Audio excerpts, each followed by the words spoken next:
We made this.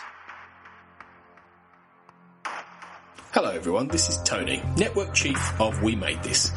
As you know, our podcast network brings together a brilliant assortment of talent who talk about all kinds of pop culture content, such as the episode you just listened to, or maybe you're just about to listen to. We're not going anywhere, but we'd love to keep the lights on for even longer if you're able to support our network on Patreon. For just £2 a month, you get your name in lights and the satisfaction of knowing you're helping us produce more great audio. And for £3 a month, you'll get your name in lights, but you'll also get access to an exclusive bi-monthly podcast from the We Made This talent pool on podcasting, pop culture, and, well, you tell us. We'll take your suggestions. For less than the price of a coffee per month, you can help keep We Made This going. Just head to patreon.com/We Made This. That's patreon.com/We Made This. And get the ball rolling. Now, back to your scheduled programming.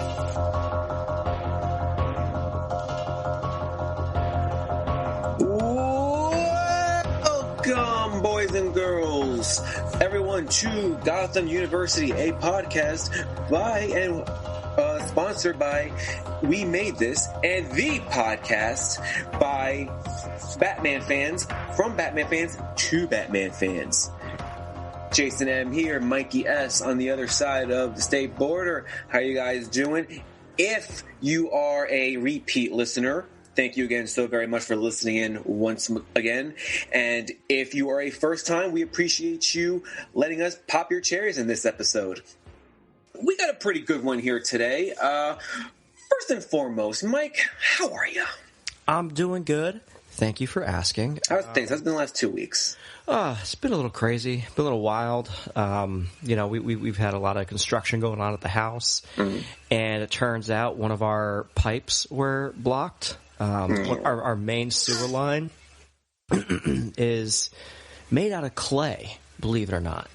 And the clay pipe broke down over time, and debris had gotten into the pipe, as well as 65 years of things getting flushed and washed down, right?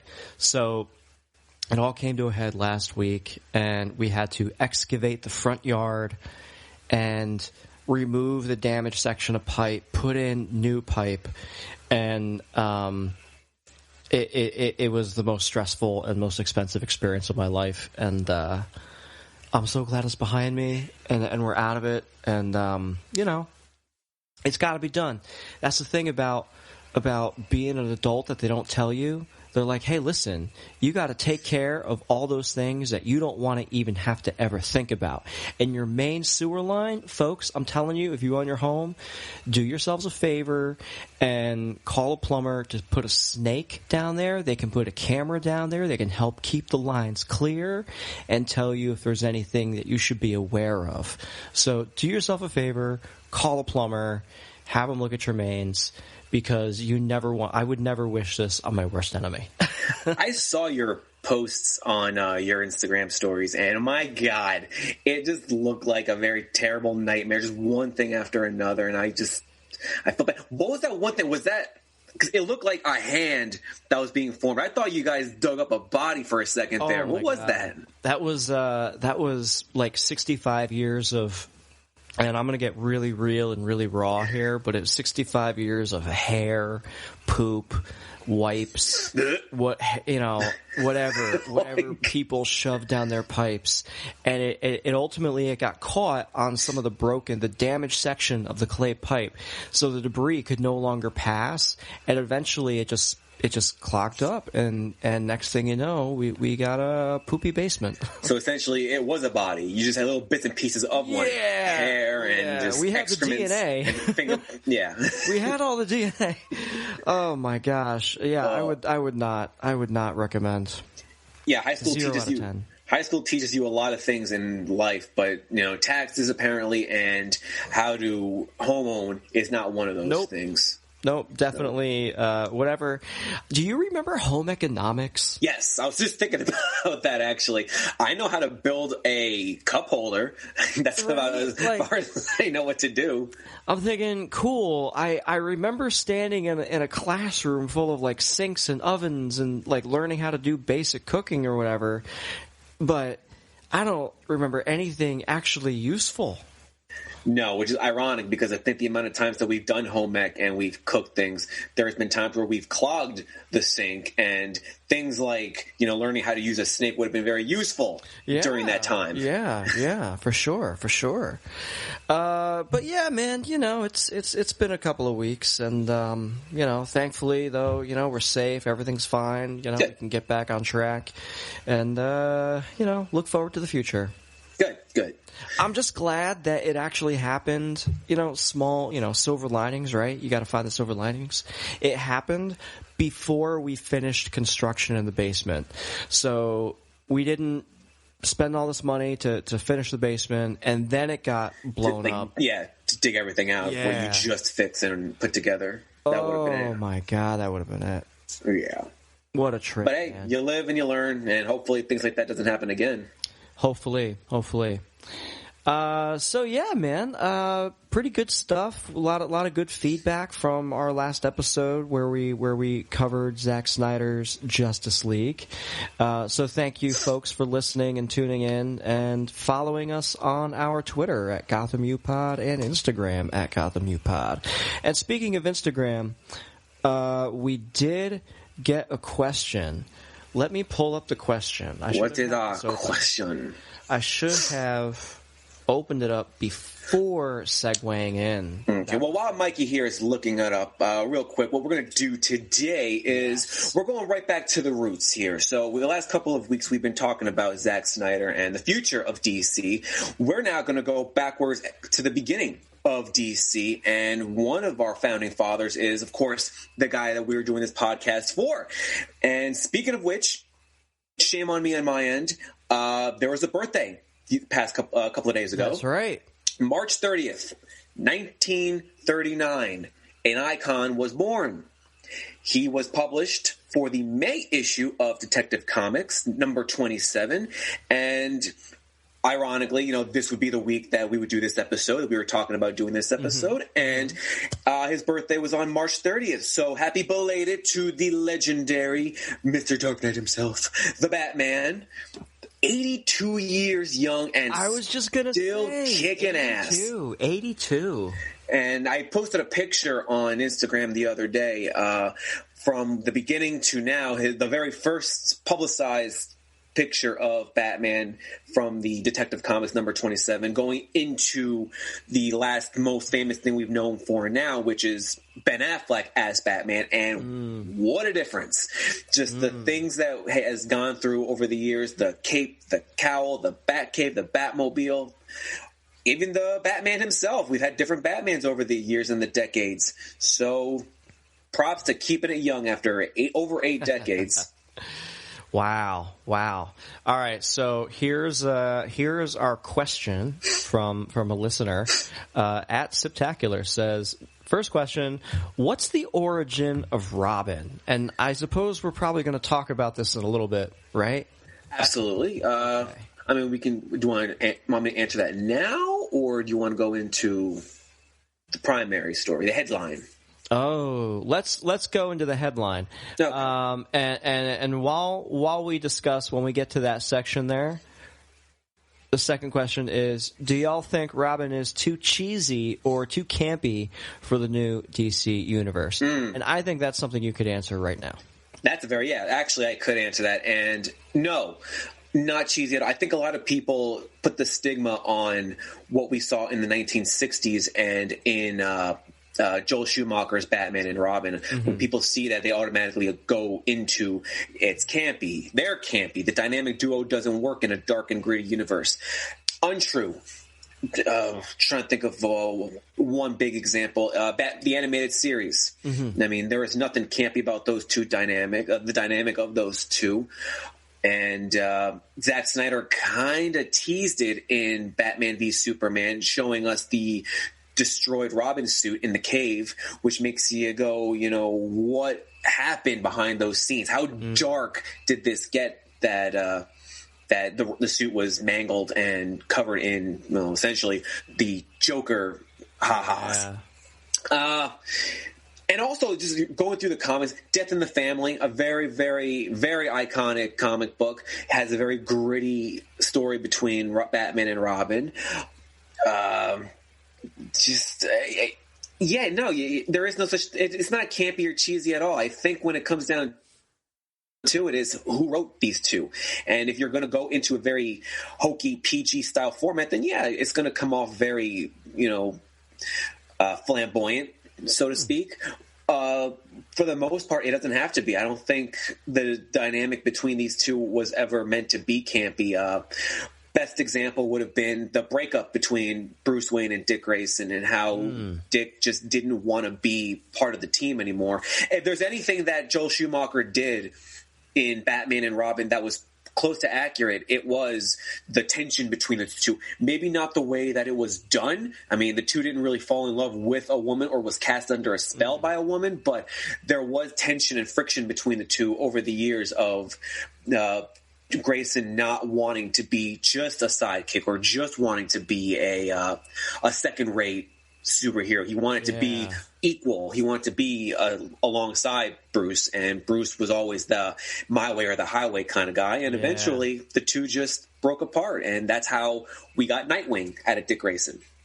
So there doesn't have to be a campy or cheesy universe. Whenever you have those two together, it can always be dark and gruesome and just gritty. But no, cheesy, I think it's just unfortunately labeled as that for them because of, like I said, the 60s and and Batman and Robin. Yeah. Wow. Very interesting.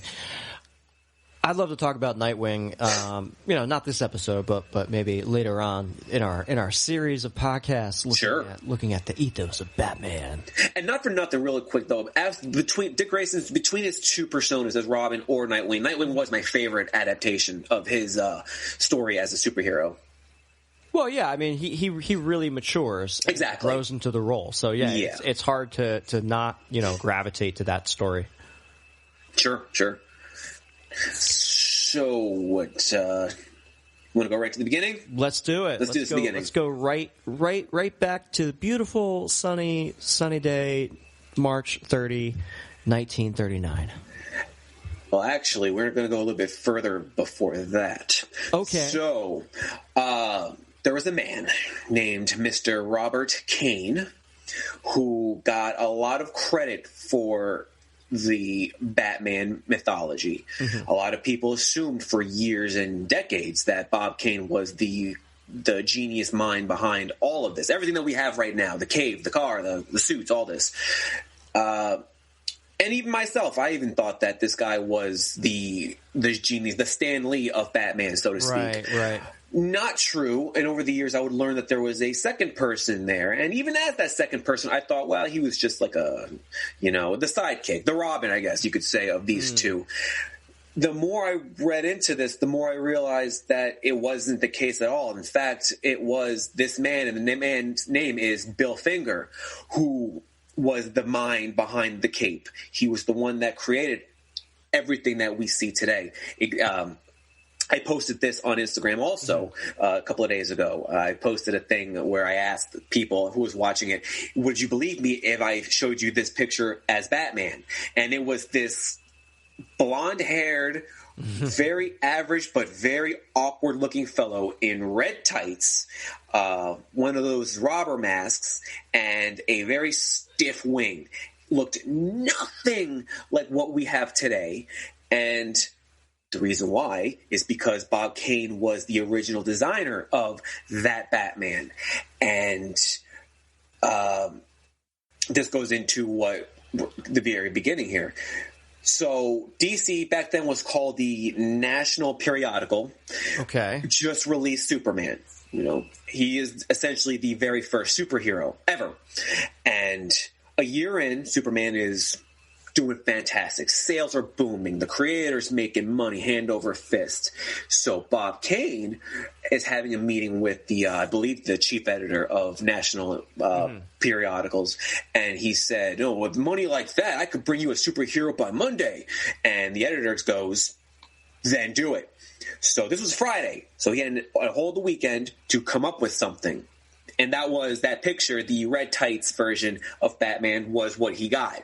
And Bill Finger, whom I believe was, God, people are going to hate me for that. I believe he was a freelancer. Don't know exactly what he was doing prior to this, but he got reached out by Bob Kane, and Bill Finger looked at the picture and said, "This isn't going to work." And I totally agree. It doesn't work. And side note, I honestly think that if this was the version that we were going to get, I don't think we'd have a Batman to this very day. It just wouldn't work. So interesting. So Bill Finger got rid of the red and said, well, this guy needs to be in the shadows. He is called the Batman. So he traded the red for the black and gray. And he said that the mask that I can't remember the name of it, but I call it a robber mask. He says that's not going to intimidate criminals. Yeah. They need something that needs to strike terror into the hearts of these thugs. So he replaced the mask with a cowl that looked like a bat. And he said the wings was not at all realistic. Right. It makes no sense to walk around with a stiff wing on your back like that. So he traded the wing for a cape that would flap into a wing into the night. And lo and behold, he submitted that work to what would be DC, and the editor loved it. And then they said, print this out. And in March 30th of 1939, we got Detective Comics number 27. There you go. So it really doesn't end there, unfortunately. I'm going to plug this really quick. It's a documentary that I've seen, I think, more than twice already. It's called Batman and Bill. It's about a guy named Mark Nobleman. Yeah. Look this up, folks. I strongly recommend, even if you're not a hardcore Batman fan, although why aren't you, because you're listening to us right now. If you're just a fan of comics in general, listen to this documentary by Mark Nobleman. He was the guy. He is this version's Batman right here, because he was in detective mode looking for this guy's family, Bill Finger's family, that is. And he wanted to find justice for this guy. He found out that Bill Finger was the creator, and he was only made as a glorified ghostwriter. Bob Kane would be consulting to him for all of these stories. You know, Batman and Robin and Joker, the Batcave, the Batmobile. Everything that you see here, for the most part, is Bill Finger's vision, his mind. And Bob Kane was kind of like the seal of approval type dude who's like, all right, I like it. Right. That makes sense. So Bob Kane basically was the big producer, head writer, whatever, and kind of had a rough idea. Bill Finger came in and put like all those finishing touches on that idea, like really developed it, really made it, from just a generic superhero type into someone with personality, someone with a mission. And it's so interesting to hear that he kind of got pushed off to the wayside, and that's not an uncommon thing to happen, unfortunately. However, here I gotta say it's kind of a shame, because it's not until I suppose recently, it took longer than a few years for Bill Finger's name to come to light. I mean, he wasn't even acknowledged until after his death. Is that right?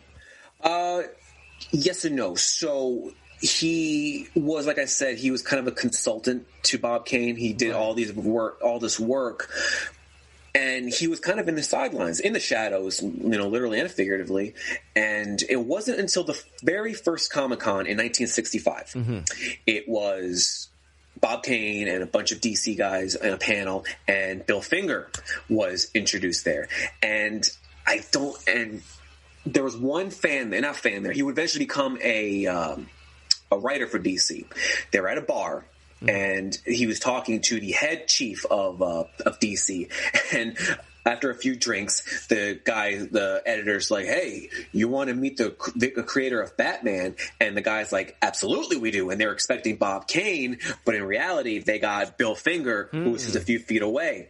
And then Bill Finger later that day was in one of those main panels that would say, "I'm the guy that brought Batman to life." So he was acknowledged, but at the end of the day, he was only considered a ghostwriter, so to speak. So he would only be known as the guy that helped out Bob Kane, not the guy that actually brought life to this universe. Yeah, unfortunately, it didn't get any better because, unfortunately for Bill Finger, he did pass away in, I got my notes here, on 1974, but he died very tragically. And I think I mentioned this on our chat here on the Discord, that he died tragically. Not really.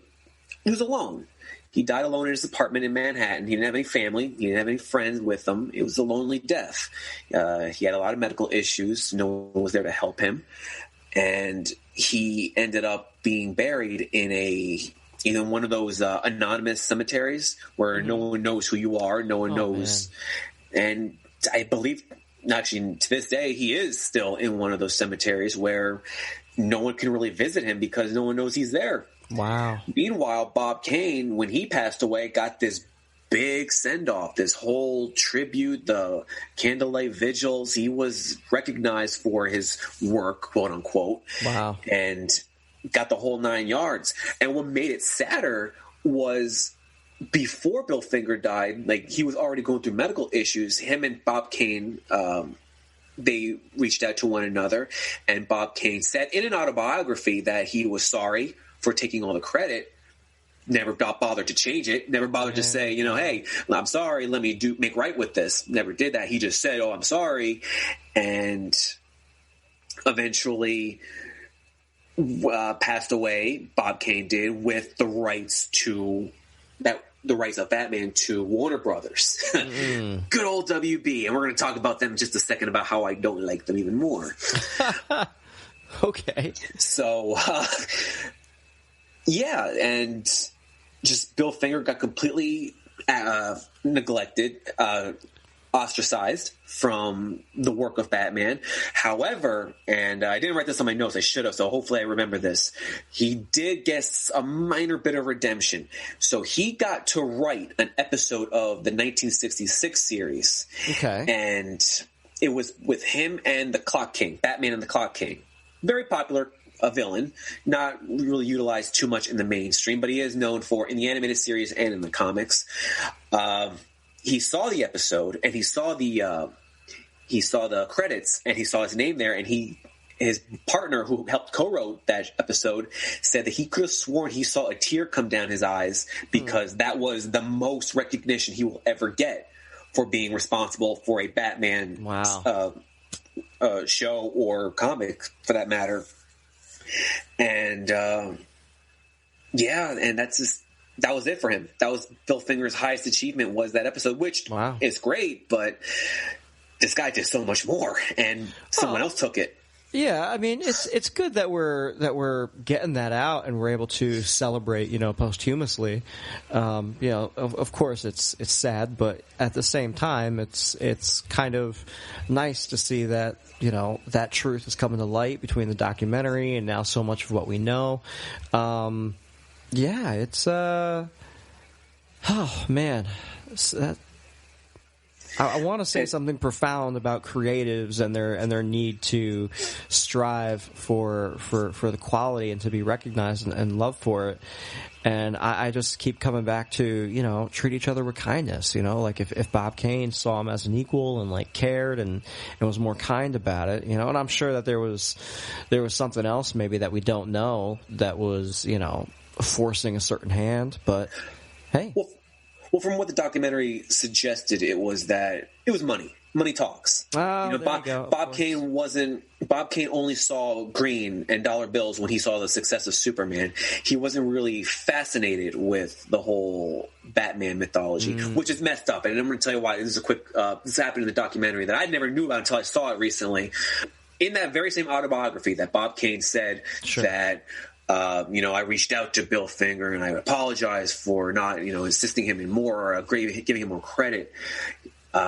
Later on in that autobiography, he talks to one of these guys he's doing an interview with, and he says that he had a vision 5 years before he went to DC, and said he drew something as a teenager. He drew this figure of a man in a cowl, in a bat-like insignia and a cape. And he said that he wanted to one day write this and publicize this. And there is zero recollection or recognition of this phantom drawing that Bob Kane wrote. I mean, it's out there now, but who's to say it wasn't drawn after the interview and not 5 years prior to meeting the head guys in DC. So many people are suggesting that Bob Kane lied to make himself look better and say, no, I made Batman, but I forgot and decided to write this version only for Bill Finger to correct my mistake. So there was a lot of lies going there just to kind of save face and say, no, I created this vision and Bill Finger kind of helped me out. But in reality, there's no evidence that suggests that at all. There's more evidence that says that Bill Finger created what we now have. Wow. So Bob Kane kind of like playing it sketchy just to save his reputation. That's so messed up. That's wild. Wow. Yeah. And well, here's the thing. Bill Finger was responsible for also his name, right? For the name Bruce Wayne. Yes, he was responsible for the name Bruce Wayne. He was responsible for Gotham City. He was responsible for literally all of it for the most part. I mean, all Bob Kane really was responsible for was just the figure, the body, but there was no identity behind it. It was Bill Finger that created the infamous crime alley scene between Thomas and Martha Wayne. It was Bill Finger that created this rogue gallery that we now are ingrained with, Joker, Penguin, Riddler, all Catwoman, all by Bill Finger. So interesting. Bob Kane was just kind of like the figure, the face of this movement, but in the end of the day, he was only just a face. He was only a vessel. Bill Finger, to me, and I think to a lot of fans, was the guy. He was our Batman. So interesting. So where did the comics start then? I mean, how did they launch the comics? How so? Well, what was like the first run of stories, and where did Batman begin? Like, you don't mean like the Detective Comics number 27, or do you mean like, that was just a simple crime fighting, evildoer type thing where thugs were committing mass crimes, and this creature of the night just descended from the rooftops. I believe he did. But I want to say he had a gun at the time as one of his weapons. Yeah, I think it was very, very early stuff. Yeah, because at the time he didn't have that moral of I don't kill. So I believe he had a handgun as one of his weapons, along with the Batarang. And then a year later, we were introduced to Robin. Less than a year later, I believe we were introduced to Robin. And not that far then was the Joker. And that's when things kind of really ramped up for Batman's story. And this is all still like in the golden age of comics, like in the 30s and 40s, right? Yeah. So there was just...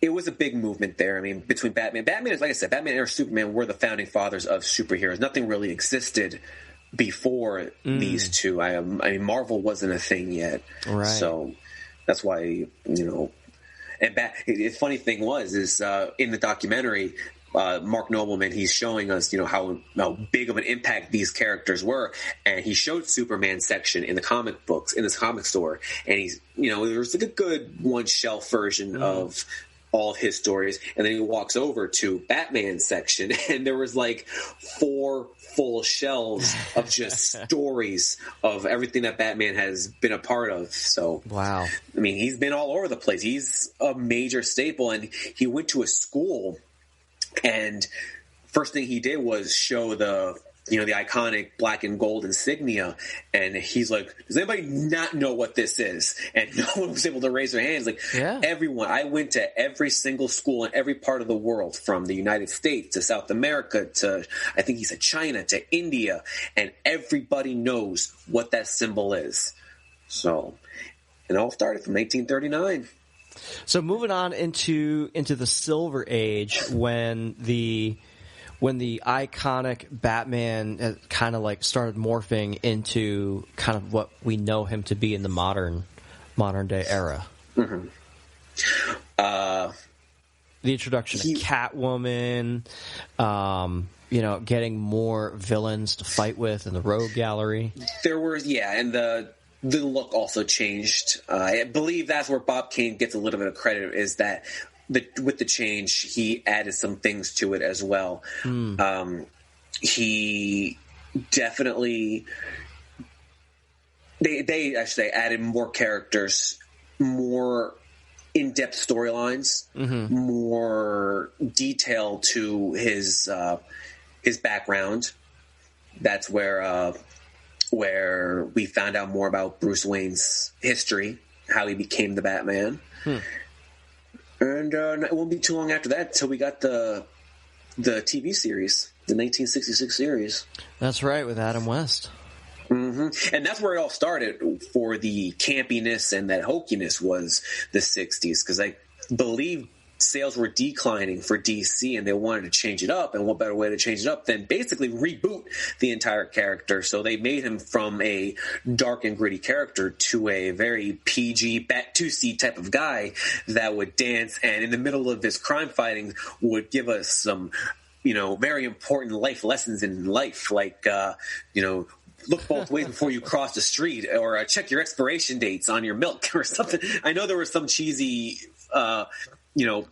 PSAs in the middle of his shows. Not to mention the big comical bang, pow, whiz. Kaboom, kabang, yeah. All those like funny, weird spellings too, like kapla. Yeah, like, all right, I guess that's a word. That's a thing, yeah.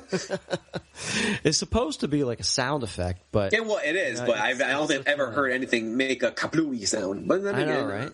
I think over the years, people just got more fed up with that campiness and decided, hey, we want to go back to the roots. We want to go to a dark and gritty period again. We want that darkness and what made Batman an icon. So when the 80s rolled around, that's when we got, the Dark Knight Returns, the Killing Joke. That's when we got, kind of like borderline horror. You got the Joker that's just murdering people and shooting people in the stomach and killing sidekicks.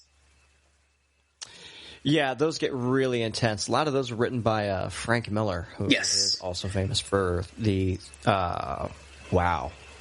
Sin City. Yes. Yeah, he was really good with that. It's funny because we actually were talking about Robin. One of the things that many fans hated was the second Robin. And when A Death in the Family came out, fans had to choose what kind of fate did you want Robin to have? Did you want him to miraculously survive this torture that the Joker was giving him, or do you want him to die? And the fans overwhelmingly chose to just end Robin's life. Wow. And so they did. He died, and we wouldn't see this version of Robin again until... Oh, God. We need to... We need to discuss what you mean by fans overwhelmingly voted. Do you mean like the DC Comics put out a poll? There was had like a letter writing campaign or something. There was it's not like you got Twitter. You can just go on and be like, "Hey guys, you want Robin dead?"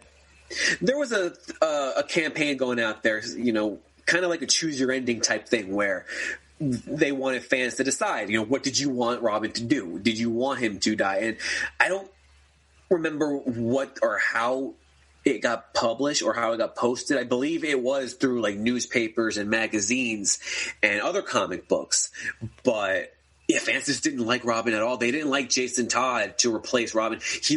Or Dick Grayson. He was a dick. No pun intended. But he was a jerk in the storylines, and he wasn't favored, not one bit by fans. They missed Dick Grayson. They missed the original dynamic between Batman and Robin, not this one with Jason Todd. So when fans had the chance to speak out, DC was like, okay, well, sales aren't doing that well. What should we do? Okay, let's give them the chance. Let's give them the buzzard here. And they chose, thumbs down. So the first Robin was Dick Grayson. The second Robin was Jason Todd. Yes. Why was Jason Todd not liked? How come nobody liked him? Was he rude? Was he a piece of shit? Oh, all the above. He was a jerk. Batman found him trying to steal the hubcaps of the Batmobile, and it just wasn't. It didn't get any better from there. It was just Robin being a dick. He was very defiant, played by his own rules. Things that fans weren't used to. They were used to a very tight unit between Batman and Robin. Ironically, the very thing that Dick Grayson left is why people hated Jason Todd for, because Dick Grayson didn't get the equality. He didn't get that respect or recognition. He leaves. Jason Todd's like, well, F you, Batman, and wants to do his own thing, and now fans hated him for that. Wow. And then we got, Tim Drake, the third Robin, who is kind of a mixture of the two. Young. He is known in the animated series. That's how I knew Tim Drake from. He was in the animated series. Very intelligent. He discovered Batman's identity and Robin's identity through martial arts and wanted to be them. He wanted to idolize them. And eventually Batman thought, hey, this guy's got some skills. He's got some intellect. So let's see what he can do. It wasn't easy at first because Batman was very refusal. He did not want Tim Drake to wear the suit at first after what happened to Jason Todd. Right, but then an incident happened with Batman and Scarecrow where Scarecrow had, Batman's number. And Tim Drake saved Batman's life, and that's when Batman was like, okay, I think this guy has redeemed himself, or he's proven himself to be part of this family, and he would then take on the role as Robin for a little while. Very interesting. And there was a fourth Robin, but I'm trying to do it in chronological order. There was Stephanie Brown. The first was technically the second female Robin. The first one was non-canon. She was Carrie Kelly in The Dark Knight Returns. This one was sort of canon. Briefly held the role as Robin. Briefly held the role as Batgirl. But then went back to her old style character, which was the Spoiler. Little mini storyline there was this woman, by the name of Stephanie Brown. She was young, about the same age as Tim Drake. She was the daughter of a criminal, and the criminal would constantly, get under Batman's skin and would constantly commit all these crimes. So she would leave trails that would show Batman and Robin what he's going to do next. And then she got dubbed as the Spoiler. And eventually her ties with Tim Drake and her relationship with Tim Drake would eventually put her in the role as Robin. Very briefly, she would eventually take on the role as Batgirl. Again, very briefly. And then this was all during the New 52 era. And then once the New 52 era was cut short, I believe in 2013, that's when they gave her back the old identity as the Spoiler. So... And then the next Robin was Damian Wayne, who would be Bruce Wayne's son. The son of Bruce Wayne and Talia al Ghul. These are way too many Robins. There's a lot of Robins. There's way too many Robins. I'm going to say that right here and now. Just give me like... Stop making Robins, okay? This was probably the most compelling one, though. I like Damian Wayne, though. I mean, he was a piece of work in the beginning. Well, he was very defiant. He was the bloodline of Ra's al Ghul. So yeah, he was going to be a bit of a bastard case, but he eventually grew to a lot of people, and a lot of fans do like Damian as Robin and as Batman because he does wear the cowl in an alternate universe. Gosh. A lot of information, huh, Mikey? Yeah, that's a lot, man. That's a lot. It's wild, man. Like, I think about this, and this is one of the reasons why I don't really read comics anymore, is because there's so many stories, and there's so many, like, different intertwining comic arcs that you have to go through, and, like, part of it is this is a really great comic book series arc. You know, you need to read through this story.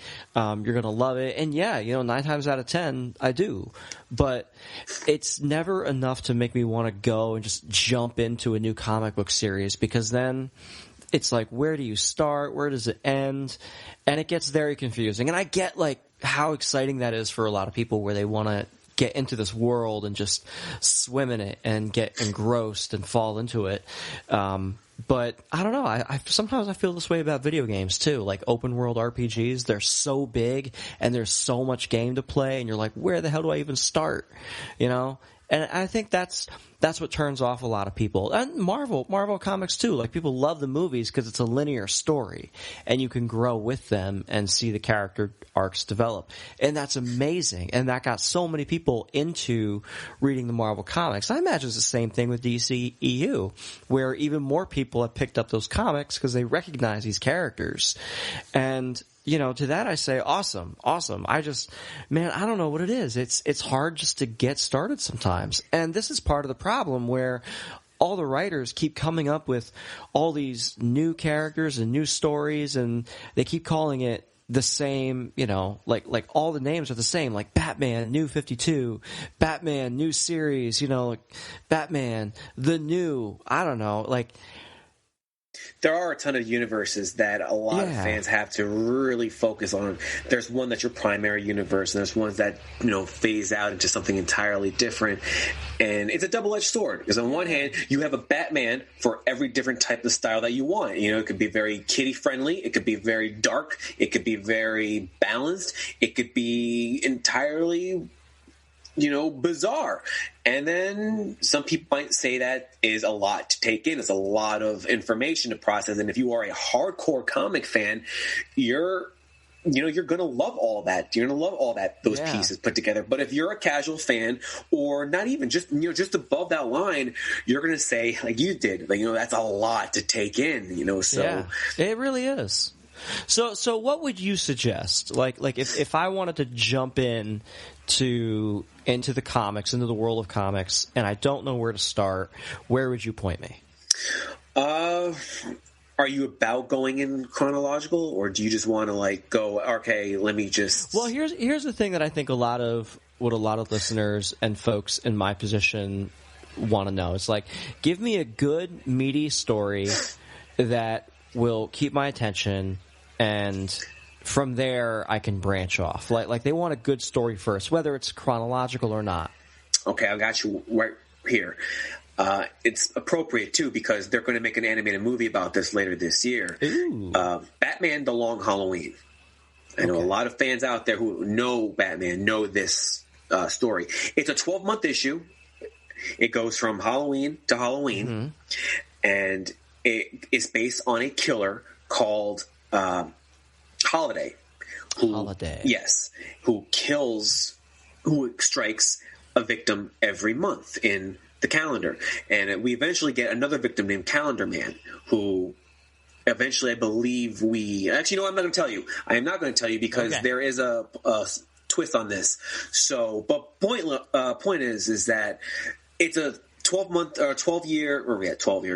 issue where a criminal strikes, and it focuses on a holiday every single month. Halloween, Thanksgiving, Christmas, etc. And it gets a little personal for Mother's Day and Father's Day, obviously, because of Batman's parents. So it is a very good story. Every single main villain in Batman's Rogue Gallery is in it. I mean, for 12 months, you kind of hope that a lot of them would be featured. And the main ones are Catwoman, Two-Face, Joker, Riddler. I forgot who did I not mention. They're all, a lot of them are on there. You get Two-Face in there. Yes. Yep. And actually, that story is a major influence of Christopher Nolan's The Dark Knight, because that's where the birth of Two-Face comes from. So it is a very good story. It does keep you interested the entire time. I have it right here, actually, and every time I read it, it's like, okay, I don't want to stop, but I gotta, but maybe I can squeeze one more page, or maybe I can squeeze one more month out of this. It's a good story. I highly recommend anybody out there, if you haven't, read it. I don't care if you do it through the hard copy or through Kindle. It is definitely worth a read. All right. Batman, The Long Halloween. Yes. Very cool. I wonder, so they're going to make an animated movie. That's cool. Yeah. You know, they've been putting out a lot of those lately. I dig it. Well, yeah, they've been spitting out, I believe, a couple a year. That's been their thing, though, for a while now. They've been doing it, God, I don't know for how long, but for a while they were going in continuity with the storyline, the Justice League Dark Apocalypse War.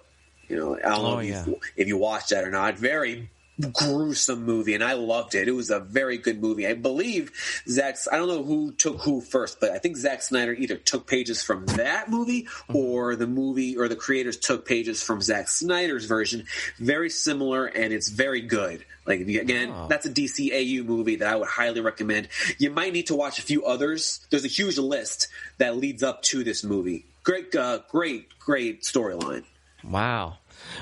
So this is cool. I'm also looking up the some news, and they just announced yesterday some of the voice cast. Yes. This is cool. You got Supernatural's Jensen Ackles, who's going to lead the cast as Batman Bruce Wayne. Fun fact, he was also the voice of the Red Hood in Under the Red Hood back in 2011 or 13. 2010. 2010, okay. 2000. Yeah. Yep. Yeah, that's pretty amazing. Among the cast is a former Glee star. Oh, that's sad. She passed away. Yes, she did. Rivera died in July. Oh my gosh. I know she was a great singer. I'm not too familiar with her work, but that's sad. Yeah, but she's going to be voicing Catwoman, Selena Kyle, so that's pretty exciting. Who else can we expect in this? I believe you're on there right now. Correct me on this. Is it his name Troy Baker? You got it. Troy Baker is going to... He's voicing the... He's voicing the Joker. Yes, and he did a great job. I believe he voiced it in the video games, if I'm not mistaken. Not Mark Hamill. There was another version before Mark Hamill, and I believe he was spot on to Mark Hamill's voice. So very looking forward to his take on this in the Long Halloween movie. Very cool, very cool. I also see they got Josh Duhamel as Harvey Dent. That's pretty. That should be good. That should be good. Him as Harvey. I can see that. Yeah. And another name that pops out at me here is Jack Quaid as Alberto. What has he done? I was going to look up my IMDb. The Boys. Oh, okay. Yes. The Boys. Yep. Okay, that should be good then. That's a good casting choice. Yeah. Pretty cool. This is good stuff. I will definitely look forward to this. It's coming out on HBO Max, it looks like. Yes, I think... They didn't have an exact month, right? They just said late spring, early summer. Yep. Yeah.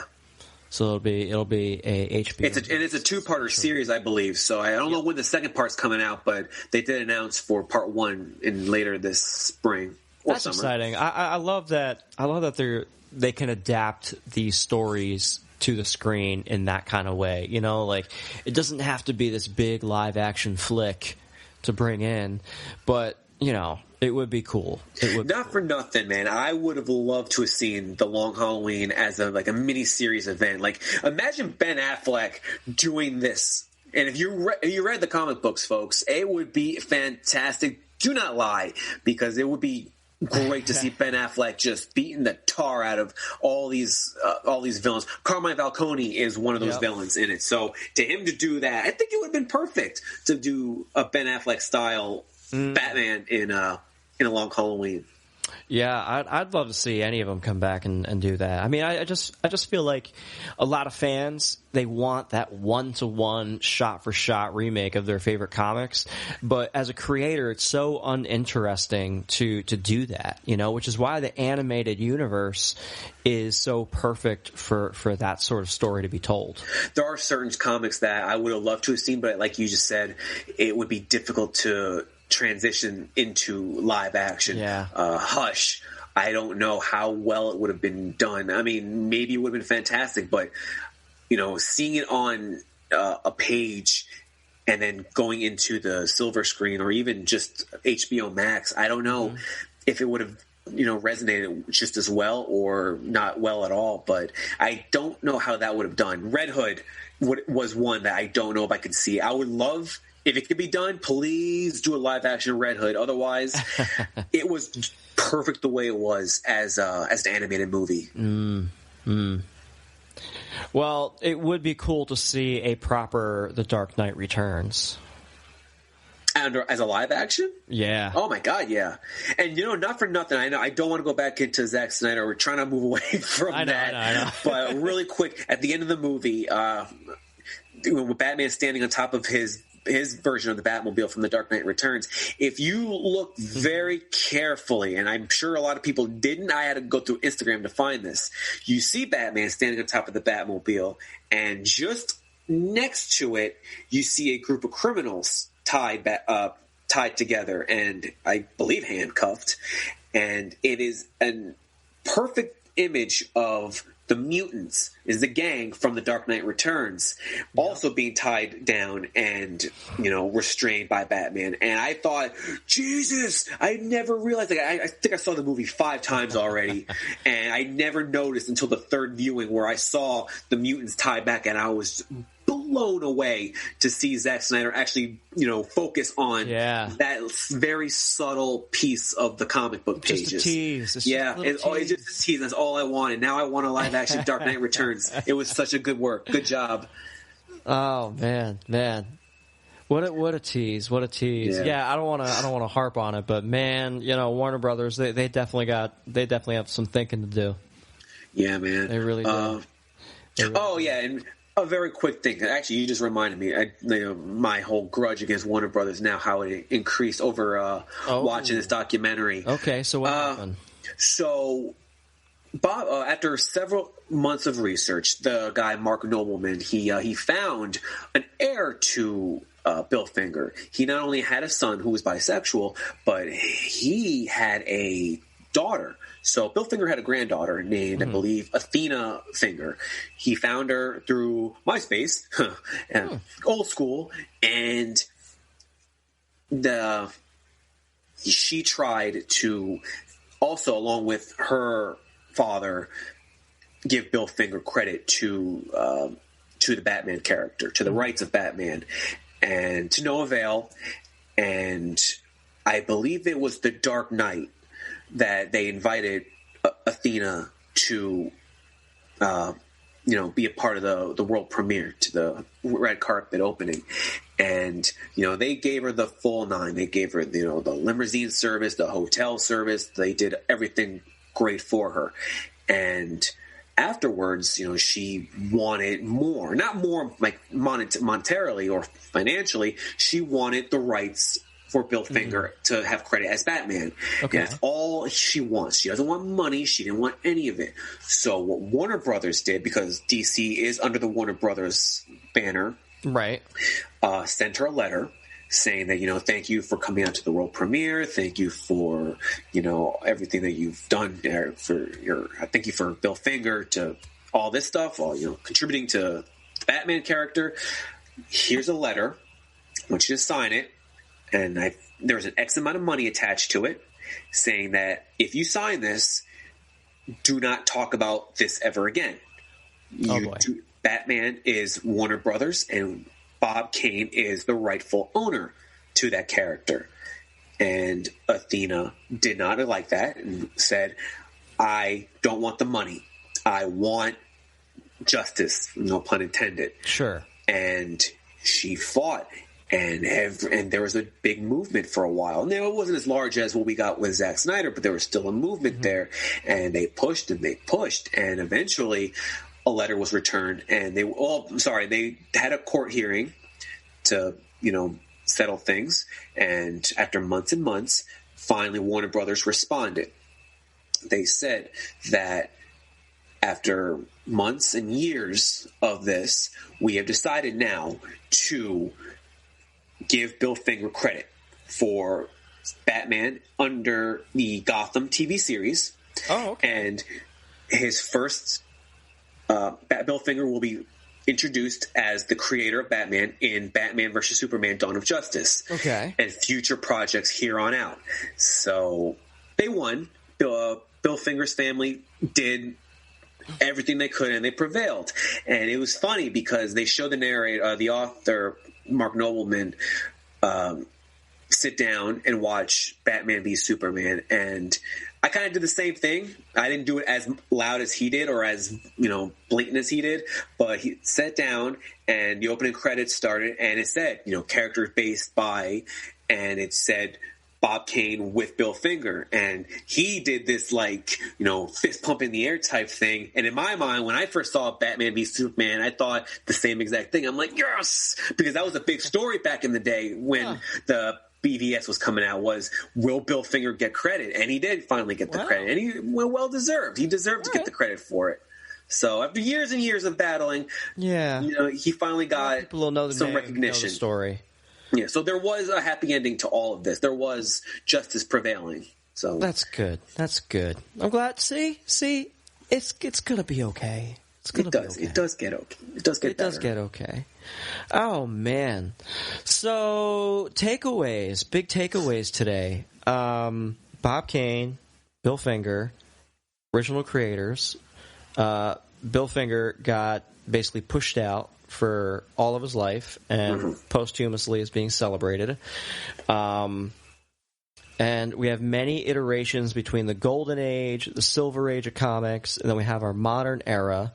And just too many Robins. Just too many damn Robins. That's all I got to say, man. And sir, there are plenty more out there that I'm not going to mention. Oh my gosh. They're all from different universes, though. We don't need to discuss any of those. Yeah, no, that's okay. Yeah. That's okay.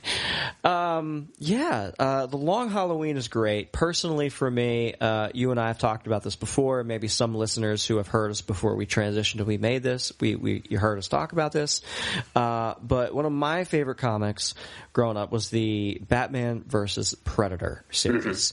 And, it was gruesome. It was horrific. It had a great story arc through it, where Bruce Wayne actually meets with the Predator and, they go to war. And it's pretty insane. So that's always been my favorite, listeners, if you want to start there. We got Batman The Long Halloween, The Dark Knight, the series by Frank Miller. I can't remember each. It's The Dark Knight and then The Dark Knight Returns. No, there was The Dark Knight Returns, there was The Dark Knight Triumphant, and The Dark Knight and The Dark Knight Strikes Again. Okay.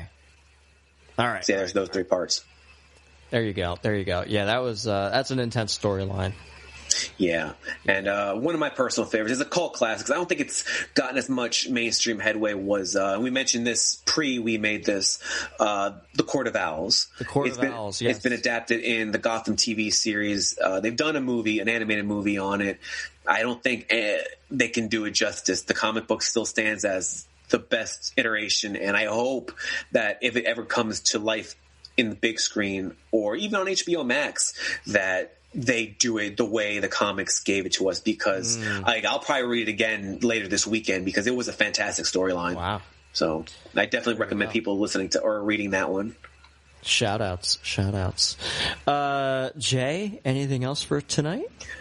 I don't think so. We got the origin of Batman. We got the father of the Dark Knight, Bill Finger. We do. And we're gonna be what's our next episode gonna be on? What do you got planned? There's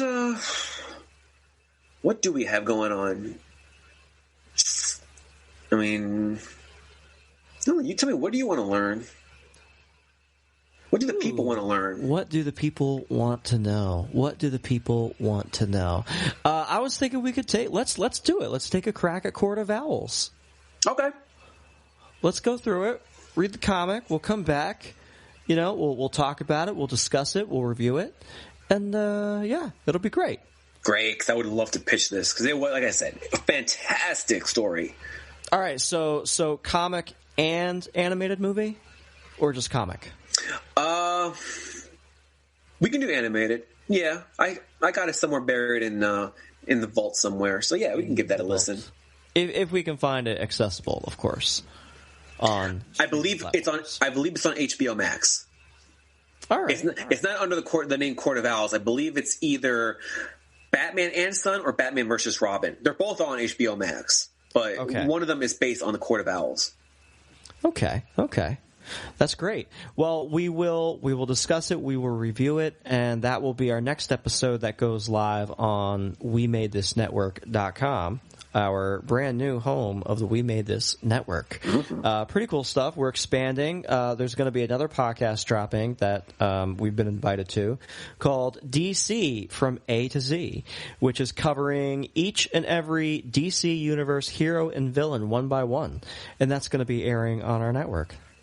That's going to be a buttload of DC characters right there, guys. Those that you've never even heard of. And I'm actually going to listen to this one quite a bit. I'm probably going to listen to one episode a few times because there are a lot of DC characters that even I don't know of that I'm interested in knowing.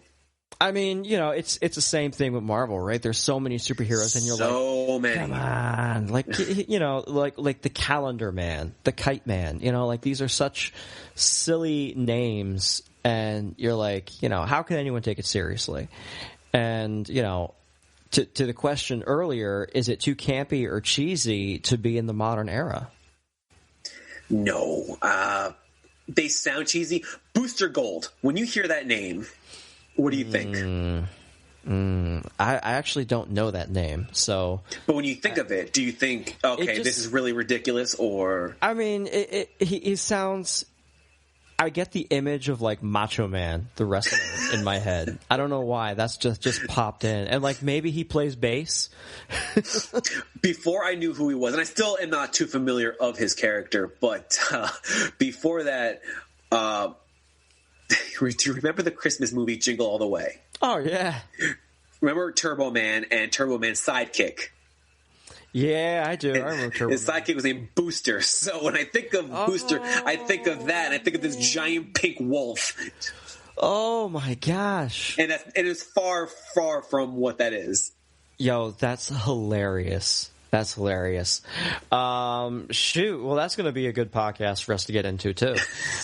We can be found on Instagram and Twitter, Gotham U Pod. Please drop us a comment. We will read them on the air. Please, no bad stuff, only good stuff. Be kind, people. Be kind. Be kind. Have an attitude of gratitude. Namaste. Namaste. Jason, thank you. It has been a pleasure. Michael, thank you. It's always a pleasure talking to you. Where can we find you on the internet if we want to connect with you? I actually have two names. I am Jason Wait For It Night. That is my personal page. I also do a little bit of a fitness type page, Super Saiyan J Black. That's where I post a lot of my inspirational stuff, because I'm a nerd like that too. There you go. Folks, thank you so much. Please like, subscribe, share it with your friends. Please do. Please pass the word. Tell everybody, your friends, family, frenemies, all of them. Yes. Even your dogs. Because dogs listen to this stuff. They do, man. Sometimes you have to put the radio on for your dog. They listen. They hear. They might tilt their head a few times and go, "Arr!" But they will listen. They will listen. Okay. Thank you, guys. We'll see you in a couple weeks. Make sure you stick around to hear about what else is coming up on the We Made This Network. Thank you, guys. Elsewhere on We Made This. Podcast 616, a Marvel Cinematic Universe podcast. I don't think an episode will end with, my name is Agatha Harkness, and we're supposed to be like, oh my god, right. Because if you haven't read anything outside the films, you'd be like, who the hell is that? Yeah. It's like in that film I constantly like to give a kick in Star Trek Into Darkness, where Cumberbatch goes, my name is Khan, and then there's a pause. Yeah. And I imagine at least half the audience are going to be watching it and be like, who the hell is Khan? I have no idea who this is. So if they try and pull that with Agatha Harkness, which I don't think they will, it will get the same reaction.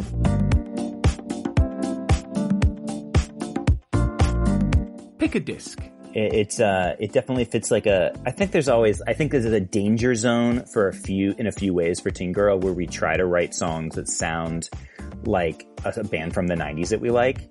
And this one is just like, it was our attempt at like kind of a slacker rock thing. And I still like it, but I don't think it ever fit with us live. It never quite hit the right vibe live. I still like it on the album. But yeah, that was a lot of fun because we brought in, our buddy Alex to play guitar on the noise part in the middle, which I really loved. And he actually did some really cool slide guitar for Snow Cones that we kept off because we liked it as a simpler song. The time is now. A Millennium podcast. And I do like that this is thrown in for something that is quite millenniumistic. I refrained from saying that before I said it, but I was like, I'll let you go. I couldn't help myself. Yeah. But I think it fits well with the whole Y2K element. So literally entering a dark age. So if all our technology were to fail today, you can see, given how much data is how much of all the data that sums up who we are and the age that we're living through is held digitally. Yeah, it would lead to a dark age. So I think it's very effective to talk about the dark ages and introduce a text like that in the context of this episode. Check out all of these shows and more on the We Made This podcast network.